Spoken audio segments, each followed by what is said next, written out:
까지 교독하시죠. 하나님의 진노가 불의로 진리를 막는 사람들의 모든 경건하지 않음과 불의에 대하여 하늘로부터 나타나나니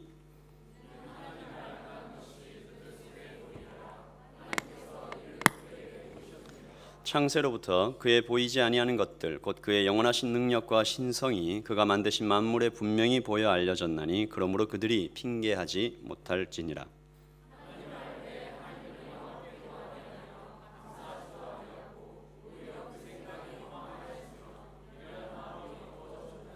스스로 지혜 있다 하나 어리석게 되어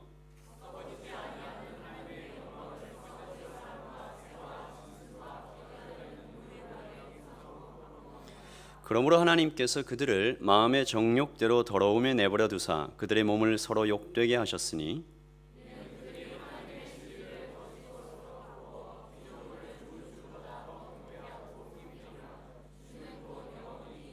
찬송할 이시로다. 아멘. 이 때문에 하나님께서 그들을 부끄러운 욕심에 내버려 두셨으니 곧 그들의 여자들도 순리대로 쓸 것을 바꾸어 영리로 쓰며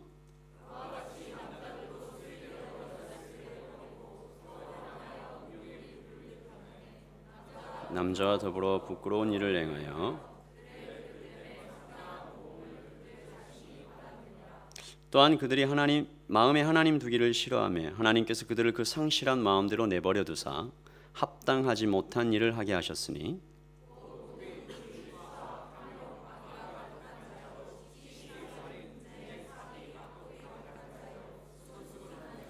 비방하는 자요 하나님께서 미워하시는 자요 능욕하는 자요 교만한 자요 자랑하는 자요 악을 도모하는 자요 부모를 거역하는 자요. 함께 읽겠습니다. 그들이 이 같은 일을 행하는 자는 사형에 해당한다고 그래서 정하심을 알고도 자기들만 행할 뿐 아니라 또한 그런 일을 행하는 자들을 옳다 하느니라. 아멘. 자리에 앉으시고요. 지난주에 저희들은 첫 번째로 로마서에 대해서 말씀을 보았습니다. 그리고 로마서 전체의 주제이기도 하고 지난주 암송 구절이기도 한 로마서 1장 17절을 통해서 하나님의 의에 대해서 배웠죠. 여러분 주위에 계신 목자들을 이렇게 사랑스러운 눈으로 쳐다보면서 같이 외워보도록 하겠습니다. 시작. 복음에는 하나님의 의가 나타나서 믿음으로 믿음에 이르게 하나니 기록된 바 오직 의인은 살리라 함과 같으니라. 아멘. 그래서 지난주에는 로마서 전체의 주제이기도 하니 하나님의 의, righteousness에 대해서 보았고요. 오늘은 하나님의 진노, anger, 하나님의 그 분노에 대해서 말씀을 같이 보도록 하겠습니다. 좀 무겁죠? 싫은 주제일 수도 있습니다. 그러나 하나님의 진노를 깨닫는 것이 우리에게 얼마나 큰 은혜를 주는지 모릅니다. 왜냐하면 우리가 얼마나 죄인인지 얼마나 큰 그 분노를 받아야 되는 사람인지 알면 거기서 건져낸 것이 얼마나 또 큰 은혜인지 알게 되기 때문입니다. 간단하게 생각해 봐도 10불 훔친 도둑이 용서받는 것과 10만 불 훔친 도둑이 용서받는 것은 전혀 다른 문제로 나타나겠죠. 존 스토트는 하나님의 의와 진노, 복음, 생명에 대한 바울의 논증을 이 로마서 1장을 대화형으로 구성해서 설명을 합니다. 여러분이 바울 하시고 제가 질문자 할게요. 나오는 파워포인트를 보시고 한번 같이 읽도록 하겠습니다. 시작. 왜 부끄러워하지 않습니까?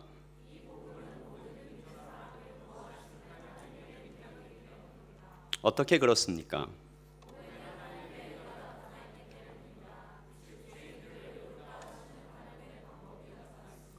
하지만 왜 죄인들을 의롭다 하는 것이 필요합니까?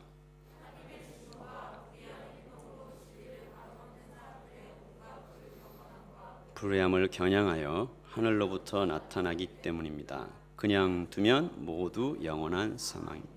하지만 진리를 모르는 사람들이 어떻게 진리를 막았습니까?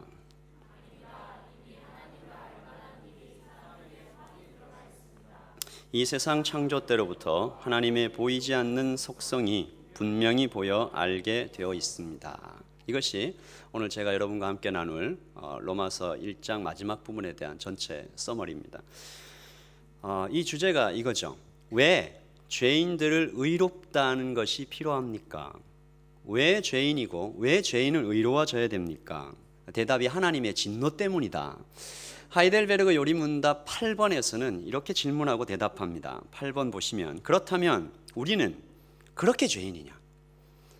우리는 그렇게 죄인입니까? 그토록 부패하여 선은 조금도 행할 능력이 없고 모든 악으로 기울어지는 성향만을 지니고 있냐? 한탄하듯이 대답하죠. 막 묻죠. 따지듯이. 근데 답이 너무나 분명합니다. 같이 읽어보죠. 시작. 예, 정말 그렇습니다. 우리가 하나님의 성령으로 거듭나지 않은 한 그럴 수밖에 없습니다. 네, 오늘 이것에 대해서 함께 말씀을 나누겠습니다. 우리는 그토록 부패하냐? So corrupt. 사람의 철저한 타락. 저는 이것을 살펴보기 위해서 하나님께서 인류 역사 가운데 가장 분명하게 나타나셨던 한 부분에 대해서 잠깐 좀 나누려고 합니다. Presence of God. 하나님의 실존과 하나님의 임재가 언제나 보일 수 있었던, 손으로 만질 만큼 가까이 있었던 때 언제입니까? 출애굽 때입니다. 광야 시절. 하나님께서 바로 옆에 계시는 것 같은 때 구름기둥, 불기둥, 만나, 메추라기, 반석에서 샘물이 나오고 땅이 갈라져서 하나님 거역하면 바로 빠져 죽고, 큰 전염병이 일어나고 구리뱀 세우면 그거 쳐다보면 낫고, 그러니까 하나님께서 계시는 것, The presence of God이 언제나 보이던 시대, 그때도 사람들이 죄인이었습니다. 사람들이 하나님이 아주 가까이 계신 것 같이 느낄 때도 사람이 죄였습니다. 이것이 출애굽 시대를 봐도 그렇지만 우리 자신을 좀 솔직하게 가만히 들여봐도 마찬가지죠. 사람은 죄 덩어리입니다. 우리가 얼마나 죄 짓는 것을 좋아하느냐. 신문을 보면서 어떻게 사람이 이렇게 악할 수가 있나. 어제죠. 파리에서 테러가 일어나서 6군데에서 동시다발적으로 테러가 일어나서 최소한 127명이 사망하고, 그리고 또 한 단체가 성명을 내서 이거 우리가 했다. 사람이 어떻게 이렇게 악할 수가 있나. 우리가 그 사람들에 대하여 욕을 하고 손가락질을 하지만 다시 나를 보면 나도 그들과 별반 다를 게 없는 사람이다라는 것을 우리는 정직하게 알 수 있는 것이죠. 인기 있는 웹툰이었어요. 근데 최근 드라마로 제작된 송곳이라는 작품이 있는데 거기에 이런 대사가 나옵니다. 당신은 안 그럴 거라고 장담하지 마. 서는 데가 바뀌면 풍경도 달라지는 거야. 선배나 보스, 그리고 시어머니, 이렇게 그런 사람 욕을 한참 하다가도 자신이 그 자리에 가면 어쩌면 더 심한 사람이 되는 것이 우리네 보통 사람들입니다. 그래서 한 신학자는 사람은 죄를 지었기 때문에 죄인이 아니라 죄인이기 때문에 죄를 짓는 것이다 라고 말합니다. 사람은 죄를 짓지 않고 있을 때도, 가만히 앉아 있을 때도 죄인입니다. 죄를 싫어해서, 미워해서 죄를 안 짓는 것이 아니고 죄를 지을 수가 없어서, 힘이 없어서, 조건이 안 맞아서 죄를 못 짓는 것뿐입니다. 마치 압력밥솥에 이렇게 불을 떼는 것과 같아요. 칙칙 소리가 나죠. 막 부글부글 끓는데 죄가 힐끔힐끔 보이는데 아직은 터지지 않고 있는 상태, 그것이 사람의 상태입니다. 마치 냄새나는 쓰레기통에 쓰레기가 꽉 차 있는데 거기를 비닐로 싸고 향수를 뿌려놓은 것 같은, 그것이 사람입니다. 마치 물고기가 물에서 살듯이, 도박 중독자가 스카이 카지노를 그냥 지나가지 못하듯이, 게임 중독자가 정신을 차려보니까 이미 롤에 로그인 하는 것을 발견하는 것처럼 우리는 죄를 사랑하고 하나님을 멀리하는 본능이 있습니다. 이 네이처예요. 2차 세계대전 때 굉장히 슬프고 끔찍한 실험을 했습니다. 방 안에 부모와 아이를 함께 넣어두고 물을 채웁니다. 물을 계속 채우면 보통의 부모들이 다 아이를 이렇게 머리 위로 들어 올려요. 아이만은 살아라.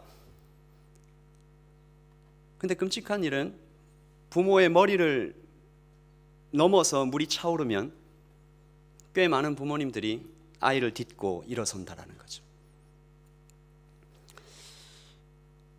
우리가 교육과 다른 사람의 시선 때문에 껍데기를 뒤집어 쓰고 살고 있지만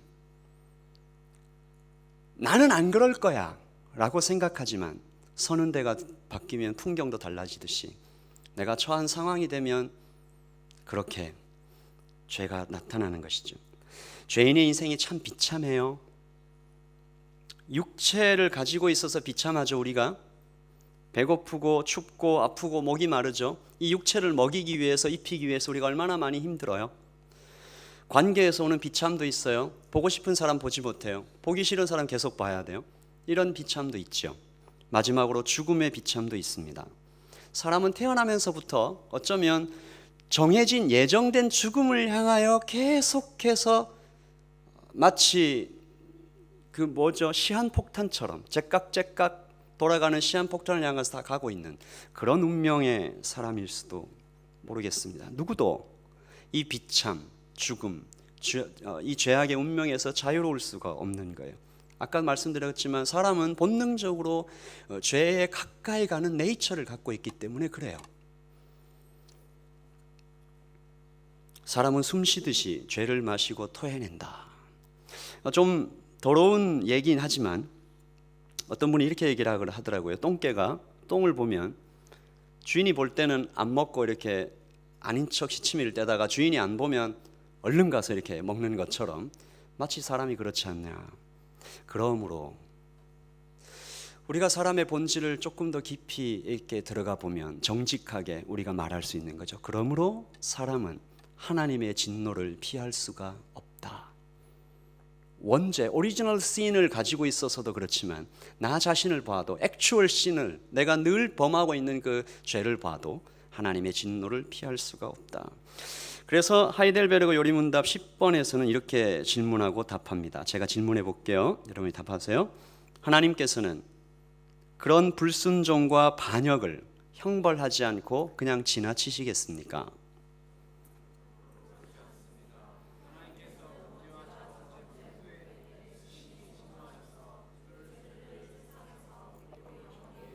심판으로 형벌하실 것입니다. 하나님께서는 누구든지 율법책에 기록된 대로 온갖 일을 항상 행하지 아니하는 자는 저주 아래 있는 자라고 선언하셨습니다. 하나님의 진노를 피할 길이 뭐라고요? 단 한 가지밖에 없다고요. 하나님의 율법을 다 지키는 것. 불가능하다라는 것이죠. 그런데 어떤 사람이 이렇게 말할 수도 있습니다.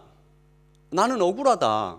하나님의 율법이 있는지도 몰랐다. 하나님 계신지도 몰랐다. 아무도 나에게 가르쳐주지 않았다 라고 말하는 사람이 혹시 있을지도 모르겠습니다. 그러나 사도 바울은 사람은 하나님이 계신지 몰라서 그래서 죄를 범하는 게 아니고 하나님이 계심을 분명히 알고도 죄를 짓는 사람들이다 라고 말하며 1장 19절에 이렇게 고발합니다.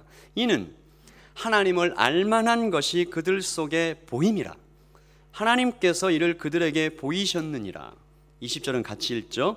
창세로부터 그의 보이지 아니하는 것들 곧 그의 영원하신 능력과 신성이 그가 만드신 만물에 분명히 보여 알려졌나니 그러므로 그들이 핑계하지 못할 것이니라. 쉽게 얘기하면 자연을 보면 하늘의 별을 보면 어마어마한 그 풍광들을 보면 이 우주의 조화와 섭리들을 보면 하나님의 계심을 알 수 있다라는 겁니다.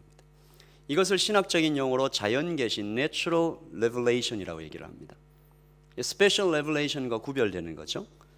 특별 계시는 하나님의 말씀을 뜻하는 거고 Natural Revelation은 자연 계시. 하나님께서 사람에게 자신을 열어 보이시는데 자연을 통해서 하나님께서 창조하신 자연에 하나님의 영광이 분명히 나타나 있다. 계속해서 마음을 열고 그리고 하나님 그 자연을 보면 알 수 있다라는 거죠. 자연을 볼 때 사람은 하나님의 존재를 충분히 알 수 있게 된다. 동영상을 하나 같이 좀 보죠. 이것은 여러분처럼 공부를 하고 있는 학생들에게 조금 더 이 자연 계시에 대한 이해를 할 수 있을 것 같아서 하나님의 파인 튜닝에 대해서 잠깐 좀 보도록 하겠습니다.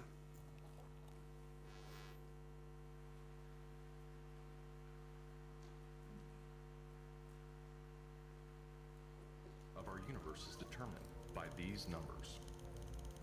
These are the fundamental constants and quantities of the universe. Scientists have come to the shocking realization that each of these numbers has been carefully dialed to an astonishingly precise value, a value that falls within an exceedingly narrow, life-permitting range. If any one of these numbers were altered by even a hair's breadth, no physical, interactive life of any kind could exist anywhere. There'd be no stars, no life, no planets, no chemistry. Consider gravity, for example. The force of gravity is determined by the gravitational constant. If this constant varied by just 1 in 10 to the 60th parts, none of us would exist. To understand how exceedingly narrow this life-permitting range is, imagine a dial divided into 10 to the 60th increments. To get a handle on how many tiny points on the dial this is, compare it to the number of cells in your body, or the number of seconds that have ticked by since time began. If the gravitational constant had been out of tune by just one of these infinitesimally small increments, the universe would either have expanded and thinned out so rapidly that no stars could form and life couldn't exist, or it would have collapsed back on itself with the same result: no stars, no planets, and no life. Or consider the expansion rate of the universe. This is driven by the cosmological constant. A change in its value by a mere 1 part in 10 to the 120th parts would cause the universe to expand too rapidly or too slowly. In either case, the universe would again be life prohibiting. Or another example of fine-tuning. If the mass and energy of the early universe were not evenly distributed to an incomprehensible precision of 1 part in 10 to the 10 to the 123rd, the universe would be hostile to life of any kind. The fact is, our universe permits physical, interactive life only because these, and many other numbers, have been independently and exquisitely balanced on a razor's edge. Wherever physicists look, they see examples of fine-tuning. The remarkable fact is that the values of these numbers seem to have been very finely adjusted to make possible the development of life. If anyone claims not to be surprised by the special features that the universe has, he's hiding his head in the sand. These special features are surprising and unlikely. What is the best explanation for this astounding phenomenon? There are 3 live options. The fine-tuning of the universe is due to either physical necessity, chance, or design. Which of these options is the most plausible? According to this alternative, the universe must be life-permitting. The precise values of these constants and quantities could not be otherwise. But is this plausible? Is a life-prohibiting universe impossible? Far from it. It's not only possible, it's far more likely than a life-permitting universe. The constants and quantities are not determined by the laws of nature. There's no reason or evidence to suggest that fine-tuning is necessary. How about chance? Did we just get really lucky? No. The probabilities involved are so ridiculously remote as to put the fine-tuning well beyond the reach of chance. So, in an effort to keep this option alive, some have gone beyond empirical science and opted for a more speculative approach, known as the multiverse. They imagine a universe generator that cranks out such a vast number of universes that, odds are, life-permitting universes will eventually pop out. However, there's no scientific evidence for the existence of this multiverse. It cannot be detected, observed, measured, or proved. And the universe generator itself would require an enormous amount of fine-tuning. Furthermore, small patches of order are far more probable than big ones. So the most probable observable universe would be a small one, inhabited by a single, simple observer. But what we actually observe is the very thing that we should least expect: a vast, spectacularly complex, highly ordered universe, inhabited by billions of other observers. So even if the multiverse existed, which is a moot point, it wouldn't do anything to explain the fine-tuning. Given the implausibility of physical necessity or chance, the best explanation for why the universe is fine-tuned for life may very well be. It was designed that way.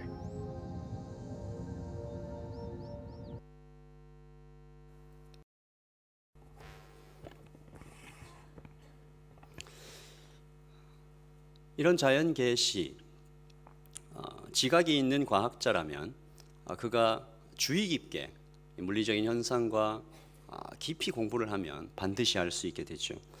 이 자연 계시와 양심에 의해 사람들은 하나님에 대해 알 수 있게 된다는 것입니다. 하나님의 존재와 능력, 사역입니다.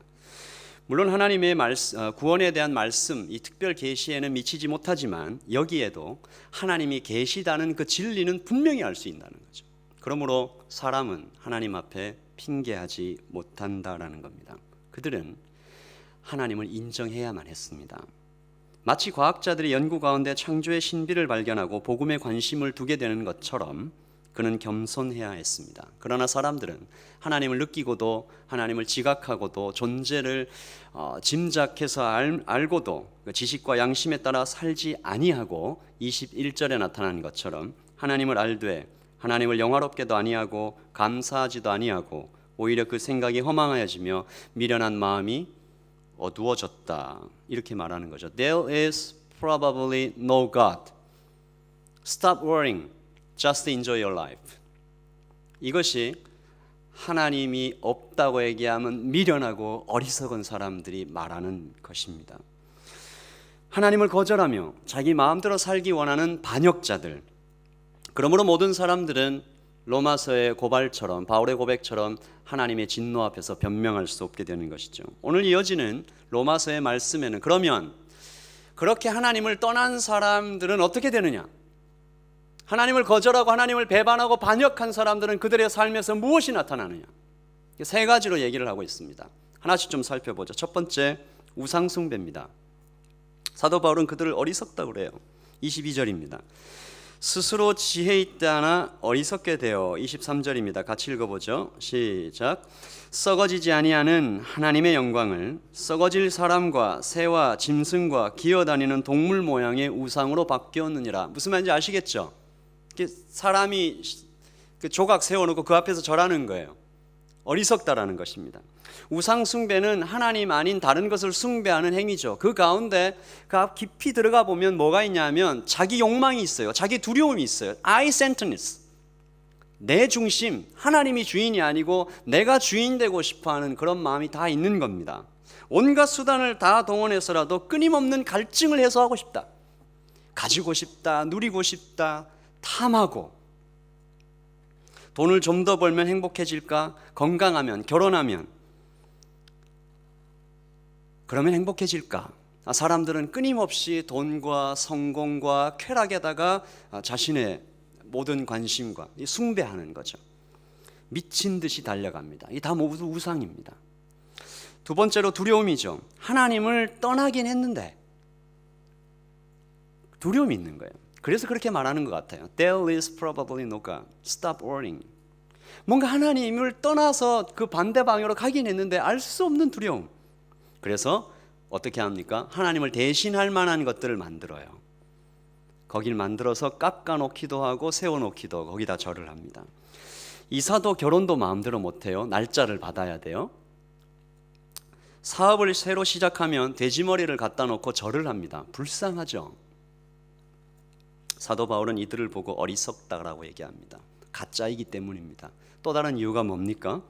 가짜는 능력이 없을 뿐만 아니라 오히려 해로워요.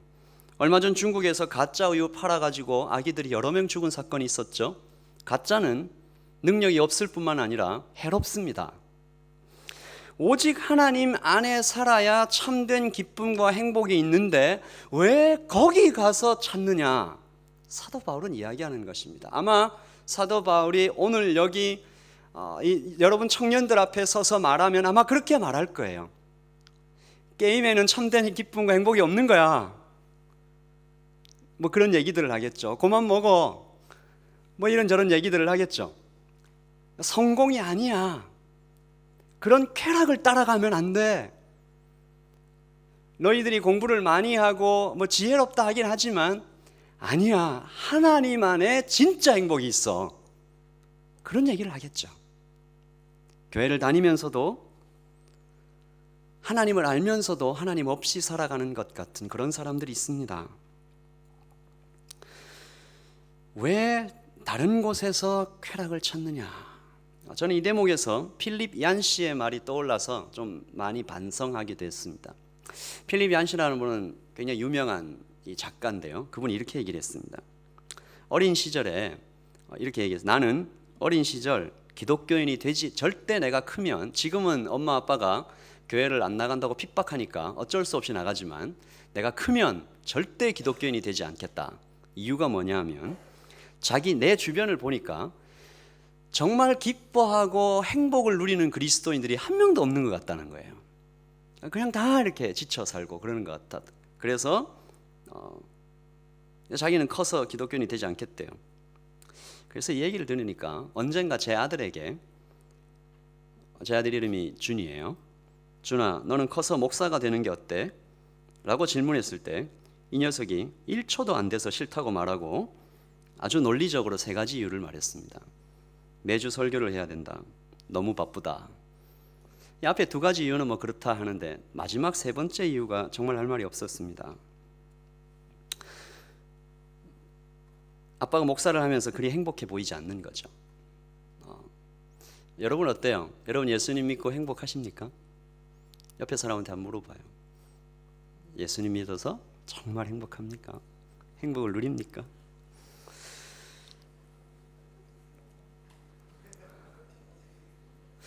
우리가 예수 그리스도를 믿어 그분 안에서 최고의 기쁨과 최고의 행복을 누릴 수 있도록 모든 것을 열어두셨는데 왜 우리는 마치 사도 바울이 1장 20절과 22절에 로마서 1장 29, 22절에 너는 왜 지혜 있는 것 같이 말하지만 어리석게 그렇게 우상숭배하면서 헛되게 사냐?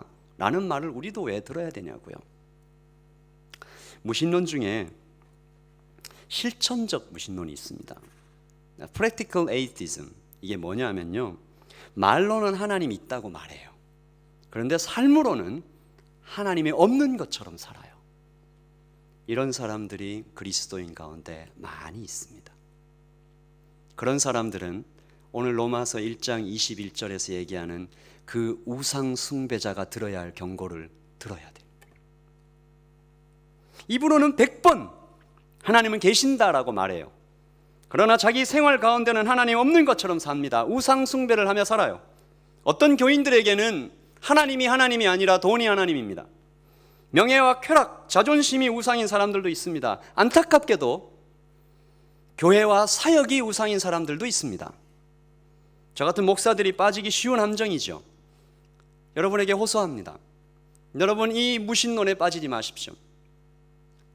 여러분이 말로는 하나님을 이렇게 계시다고 말하고 그리고 주일에는 교회와 이 예배당에 앉아 있지만 우리의 삶 어느 부분에서도 하나님이 계심을 발견할 수 없는 우리의 모든 선택과 말과 행동과 거기에 하나님 살아계심이 보이지 않는다면 우리도 우상 숭배자인 거예요. 내가 어떤 우상을 숭배하는지 알 수 있는 간단한 방법이 있습니다. 내 삶에서 이것이 사라진다고 상상할 때, 어느 순간 이것이 갑자기 사라진다고 생각할 때 견딜 수 없는 것, 그게 우상입니다. 하나님 없이 살 수 없다, 이게 신앙이죠. 주님 한 분만이면 만족합니다 라는 게 이게 신앙이죠. 우상 숭배도 마찬가지입니다. 내가 이거 없으면 못 살겠다. 바로 그것 때문에, 나를 올가매고 있는 바로 그것 때문에 우리가 최고의 인생을 살지 못하고 있는 것입니다. 그리스도와 연합한 구원의 감격을 누리지 못하고 사는 것이죠. 여러분 속히 벗어나십시오. 저는 감히 말하기를 교인들 중에, 그리스도인들 중에 우상 숭배를 계속하는 사람이 과연 구원받은 사람인가 의심하게 됩니다. 저는 지난주에 말씀드린 칭의의 의뢰를 깨달은 사람은 절대로 그럴 수 없다고 믿습니다.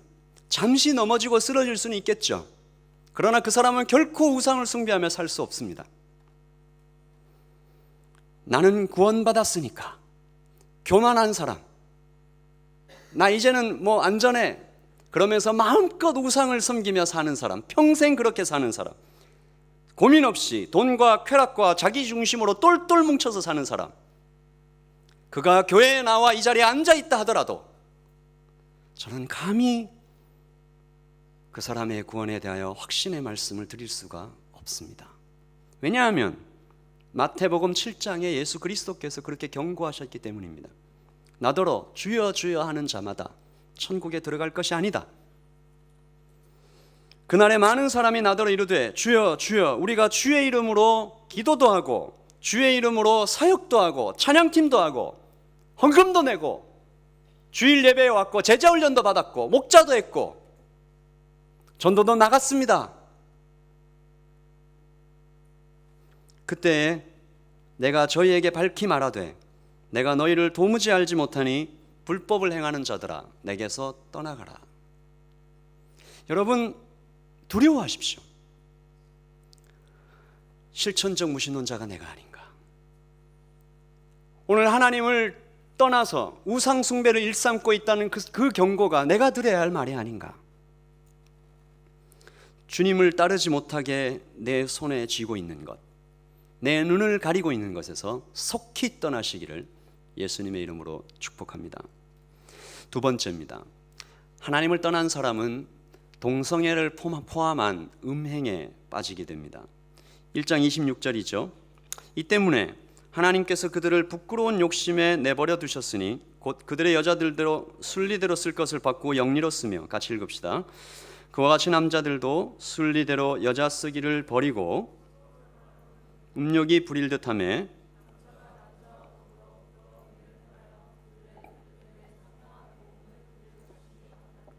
아멘.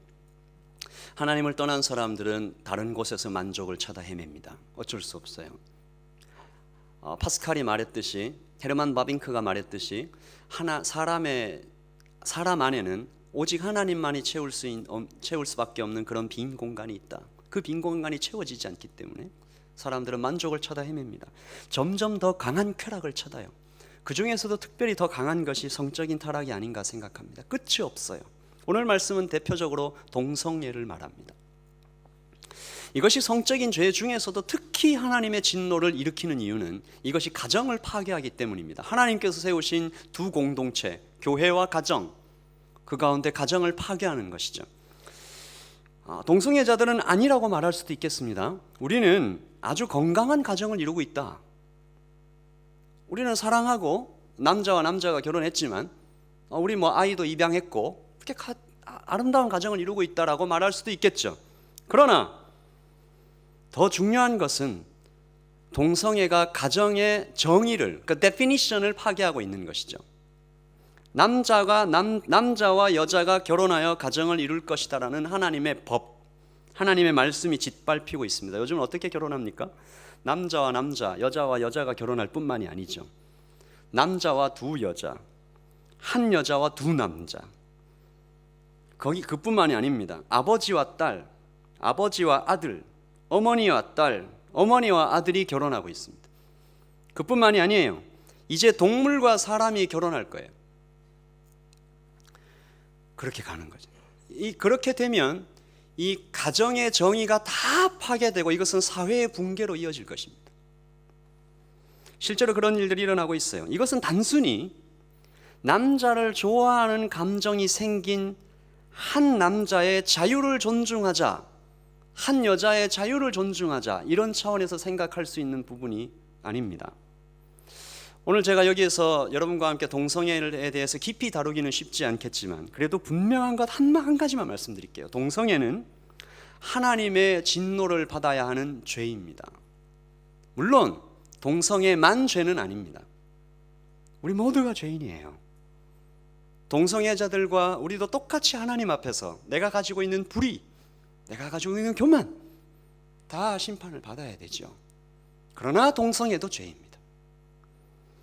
우상숭배와 악한 범죄자들이 똑같이 하나님 앞에 은혜를 구하며 꿇어 엎드려야 하는 것처럼 동시에 동성애자들도 하나님 앞에 와, 이것은 자연적이가 다 핑계하지 말고 용서를 구해야 합니다.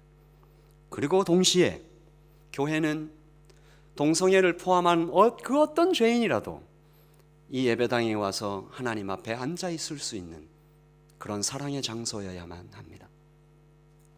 혹시 여러분 중에 동성애 관계 중에 있다거나 혹은 그런 충동이 있는 분은 저나 간사님들을 찾아와 주십시오. 언제나 열려 있습니다. 같이 기도할 수 있습니다. 동성애만 죄가 아닙니다. 동성애를 포함한 모든 음행, 여러분이 참 견디기 힘들고 벗어나기 힘든 그 죄, 은밀한 죄악들, 성적인 죄악들 있으시면 와서 상담하십시다. 같이 기도하고 같이 이겨나가면 좋겠습니다. 저도 여러분 앞에 깨끗하다 말할 수 없는 죄인입니다. 그리스도의 십자가 앞에 함께 기도하고 성령의 은혜를 구하면 다른 어떤 것으로도 회복할 수 없다고 세상의 학자들은 말하지만 우리는 말아야 되는 거죠. 우리는 성령의 은혜로 회복이 가능하다. 주님께서 길을 열어주실 것입니다. 아멘.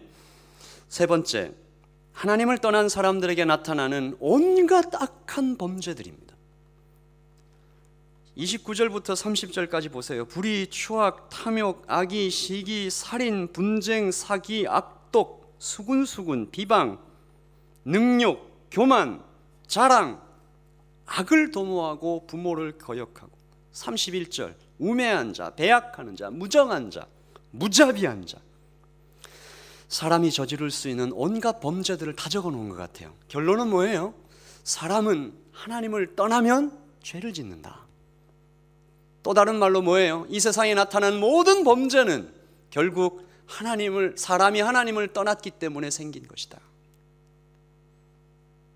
파리에서 나타난 그 테러 같은 일들, 사람이 정상적인 생각으로, 아니 하나님 앞에 그가 서서 어떻게 사람이 사람을, 지구상에 존재하는 모든 범죄는 그 근원을 찾아가 보면 사람이 하나님을 떠났기 때문에 발생하는 것입니다. 그래서 이것을 거꾸로 얘기하면 뭡니까? 하나님께 돌아오면 우리가 서 있는 이 공동체는 아름다워질 수 있습니다. 오늘 말씀에 우리 눈을 끌어당기는 이 죄악들에 대해서, 하나님의 진노에 대해서 계속해서 얘기하시는 이 말씀에서 우리 눈을 계속 이렇게 끌어다니는 한마디가 있습니다. 오늘 본문에서 3번이나 반복해서 나타나는 한마디인데요. 뭐죠? 내버려 두사입니다. 오늘 말씀 24절에도 나오죠. 그들을 정욕대로 더러움에 내버려 두사. 26절도요. 부끄러운 욕심에 내버려 두사. 28절도 상실한 마음대로 내버려 두사. 사람이 가만 놔두면 망한다는 거예요. 여러분이 지금 이 자리에 앉아서 그나마, 어쩌면 오늘 3부 예배에서도 우리 목사님이 그런 말씀을 하셨는데, 사람이 하나님을 알고 예수님을 아는 것은 기적이다. 여러분이 이 자리에 앉아서 하나님 말씀 듣고 있는 거 기적입니다. 여러분이 자기 발로 온 것 같죠? 아니요, 기적입니다. 하나님께서 여러분들을 붙잡고 계시지 않았다면 여러분은 결코 이 자리에 올 수가 없는 거예요. 오늘 말씀에도 그렇죠. 하나님께서 사람을 붙잡고 계시다가 어느 순간 놓으시면 그대로 망한다는 거. 사랑하니까 매도 때리는 겁니다. 추격하는 거예요. 숨어있는 아담을 찾아서 불러내시는 것이 아담 괴롭히는 게 아닙니다. 도망가는 요냐를 추적하시는 것이 하나님의 사랑이에요. 온 우주가 하나님께서 붙드심으로 유지가 되고 있습니다. 여러분 잘 알고 있는 분자와 원자, 그 원자 안에 있는 핵과 전자의 사이가 얼마나 멀어요? 그것을 붙잡고 있는 신비로운 전자기력, 이것을 어느 순간 하나님께서 놔버리시면 온 우주는 먼지와 같이 없어질 것입니다. 그래서 사람에게 하나님이 필요한 거죠. 우리는 이 순간에 여러분이 법을 전공하고 있든 정치를 전공하든 생물학을 전공하든 그 어떤 것, 디자인을 하든 그 모든 학문 가운데 우리가 이 뉴질랜드를 사랑해서 기도할 때마다 다시 발견하게 되는 단 하나의 진리는, 사람은 하나님께 돌아와야 된다. 그래야 근본적으로 이 사회가 치유될 수가 있다. 시편 기자는 이렇게 말합니다. 여호와의 율법은 완전하여 영혼을 소성시킨다. Reviving the soul. 여호와의 증거는 확실하다. 우둔한 자를 지혜롭게 한다. Making wise. 하나님의 말씀이 들리면 사람이 그렇게 변한다는 것입니다. 마지막으로 이 말씀만 하고 좀 말씀을 마치려고 합니다. 그러나 하나님의 말씀을 단지 정보로만 알고 있는 사람에게 어떤 일이 일어나지 않습니다. 단지 지식으로만 알고 있는 사람에게 하나님의 역사가 일어나지 않아요. 어쩌면 여기 앉아있는 여러분보다 저보다 성경을 훨씬 많이 알고 있으면서도 멸망의 길로 달려가고 있는 사람 많이 있습니다. 자유주의 신학자들이 그렇죠. 그럼 우리가 어떻게 해야 됩니까?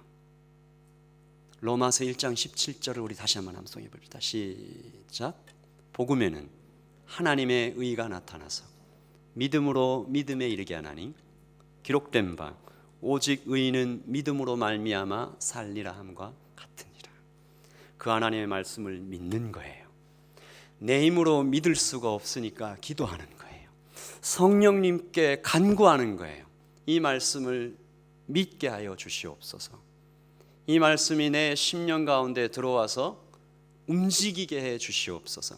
이 신비로운 힘, 나는 복음을 부끄러워하지 아니하노니 이 복음은 모든 믿는 자에게 구원을 주시는 하나님의 능력이 됨이라. 죽음에서 생명으로 옮기는 힘, 그 힘에 의지하는 것입니다. 그럼 우리는 계속해서 기도하는 거죠. 성령님, 제가 하나님을 믿고 싶은데 잘 믿어지지가 않아요. 성령님, 제 삶에서 죄라 싸워서 이기고 싶은데 이겨지지가 않아요. 우상 숭배를 계속하게 돼요. 돈이 더 좋아요. 솔직히 말해서 돈이 더 좋습니다. 악한 것들이 자꾸 생각나요. 성령님께 말하는 겁니다. 믿게 해주십시오. 그리고 그 믿음이 완전한 믿음에 이르게 해주십시오. 그래서 저도 세월이 흐른 후에 하나님 앞에 서서 오직 의인은 믿음으로 말미암아 사는 것입니다. 내가 한 게 아무것도 없습니다. 성령께서 나를 믿게 해주셨고 그리고 나를 이렇게 선하게 거룩하게 계속해서 살게 해주셨습니다. 그렇게 고백하는 것이죠. 이야기 하나를 소개하겠습니다. 영국의 한 박물관입니다. 그 박물관에 사건이 하나 생겼어요. 굉장히 비싸고 오래된 221년 된 도자기를 누가 깼어요. 깨고 도망갔어요. 소년이에요. CCTV 쳐다보니까. 도자기 사진 한번 보여주시죠. 이렇게 깨놨어요. 2014년 여름에 일어난 일이에요.